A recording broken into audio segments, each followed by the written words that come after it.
Magandang araw mga bossing. Sa naghahanap po dyan ng SUV 7-seater na diesel engine mga boss, eto available tayo mga bossing. Legendary D4D Toyota Fortuner to mga boss. Naka-leather ang upuan yan, presentable, in and out, mileage 82,000 km mga boss. Eto yan mga bossing oh. Meron pa siyang monitor sa headrest mga boss. Check lang natin kung gumagana. Okay, then may armrest na rin yan, lamig ng aircon. Walang basag ang kanyang taillight tsaka headlight mga bossing. G-bar yan to mga boss. Okay, 2.5 liters na diesel engine. Price natin dito mga bossing 665,000 kasama yung transfer of ownership mga boss. Yan, so gawa lang natin na review mga boss, and para mabanggit natin kung anong meron dito. Yan mga bossing. Sa mga interesado, eto na mga boss. Front area muna tayo syempre. Coding nito is Tuesday. Yan mga bossing, ending 3. So nabanggit ko naman 2012 model mga bossing ha. Okay, naka-chrome ang kanyang front grille. Yan, walang basag ang kanyang headlight tsaka yung kanyang fog light mga boss. Kulay black ang ating unit. Sa side mga bossing, R17 na mags mga bossing, naka 6 stud, and maayos yung kanyang stepboard mga boss. Concern ko lang dito yung kanyang gulong, so expired to. Doon sa likuran hindi naman siya expired mga bossing, no? Ito kasi 2015 series, ito 2022 or 21. So goods pa to, makapal to mga bossing.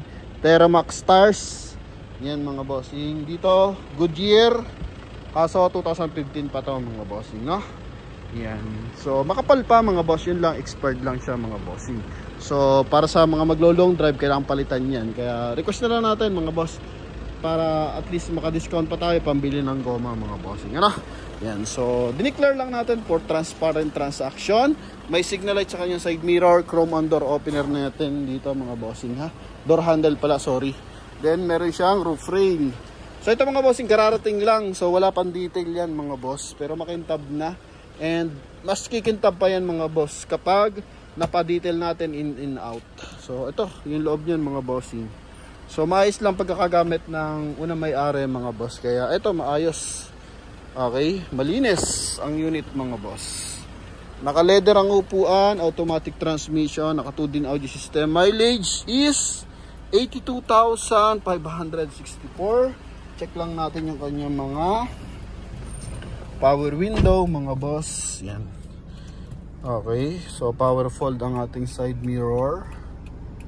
Yan. So check lang natin yung power adjust niya.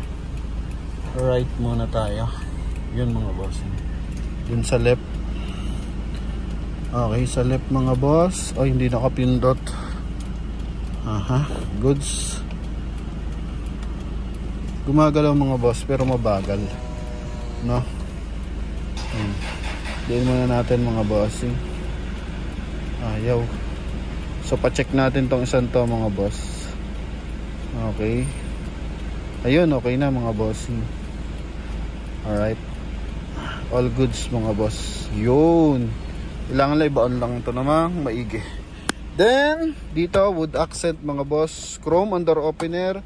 Mais ang leather sa side. Mais ang window. Yan mga bossing. Then sa kabilang side din. Sa likod. Yan mga boss. Then sa kabilang side syempre. Yun, all goods mga bossing ha. Okay. Then eto, check natin tong 2-din audio system niya. Medyo malabo na lang mga boss, pero nakikita pa naman may ano siya, analog clock. Ganda ng ganito mga boss, oh. Wood accent ang datingan. Okay, naka dual airbag, automatic transmission. Then meron siyang easy trip, tsaka para sa NLEX naman tong isa mga bossing, no? Swift card. Yan.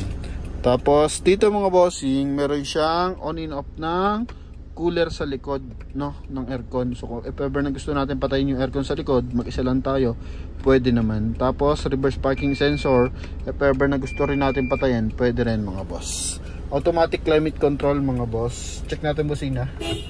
Okay, stock pa yung busina niya. Yan, so may ano siya dito mga boss, lagyan ng cup holder. magkabilaan. Beige ang interior natin mga boss ha. Naka-upholstery na yung upuan pero maganda yung pagkakagawa mga boss. Presentable, kulay beige yung ating ceiling. Sun visor with mirror, wala na lang siyang takip. Dito naman lagyan ng eyeglasses. Okay, yan, sun visor ulit. Yan, sa ating steering wheel, ito na upholstery na rin to. Kasi sakit naman niya ng mga 2015, 2010, 2008 nagbabakbak ba. Then dito maayos pa to mga boss, buo pa. So check natin yung kanyang second row. Lahat ng upuan maayos pa mga bossing ha. Then check lang natin head unit. Headrest pala mga bossing, headrest monitor. Okay.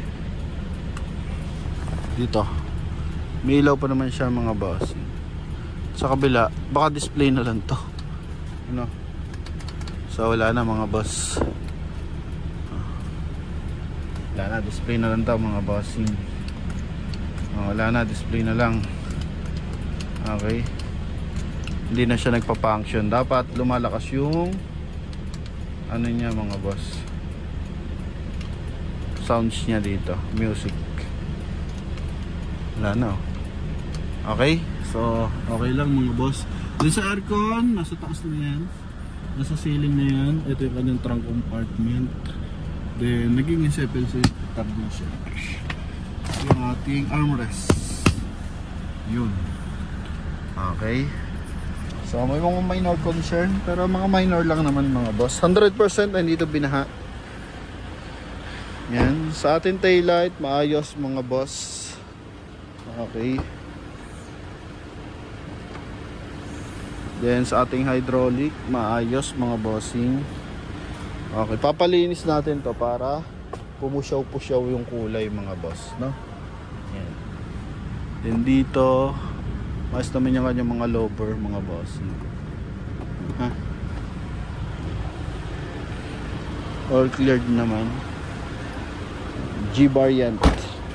Kabilang side wala mong masyadong gasgas. Yung maliliit na gasgas mga bossing tulad niyan, matatanggal pa yan pag binapping tsaka winax mga boss. Kasi lilihahin pa yan mga boss. Okay, so goods. Sa stepboard natin, wala namang UP yung ating mga stepboard. Maganda yung gulong sa likuran, naka all road condition yan mga boss. Yun nga lang mga bossing kasi, Arribo tires yan eh. So yung ganyan kasi mga boss, kapag puro highway ang biyahe mo, maingay yan. Pero maganda naman yan kapag mga rough road area, yan, all road condition kung tawagin. Okay, front area natin. All goods naman mga boss. Yan, klarado naman. Check natin syempre engine bay. Sa gulong lang, ito 15 model yan eh. Palit kayo dalawa, lagay nyo sa harap nyo dalawang bago. Pag Arribo tires, mga nasa 6.5 lang din naman yan mga bossy.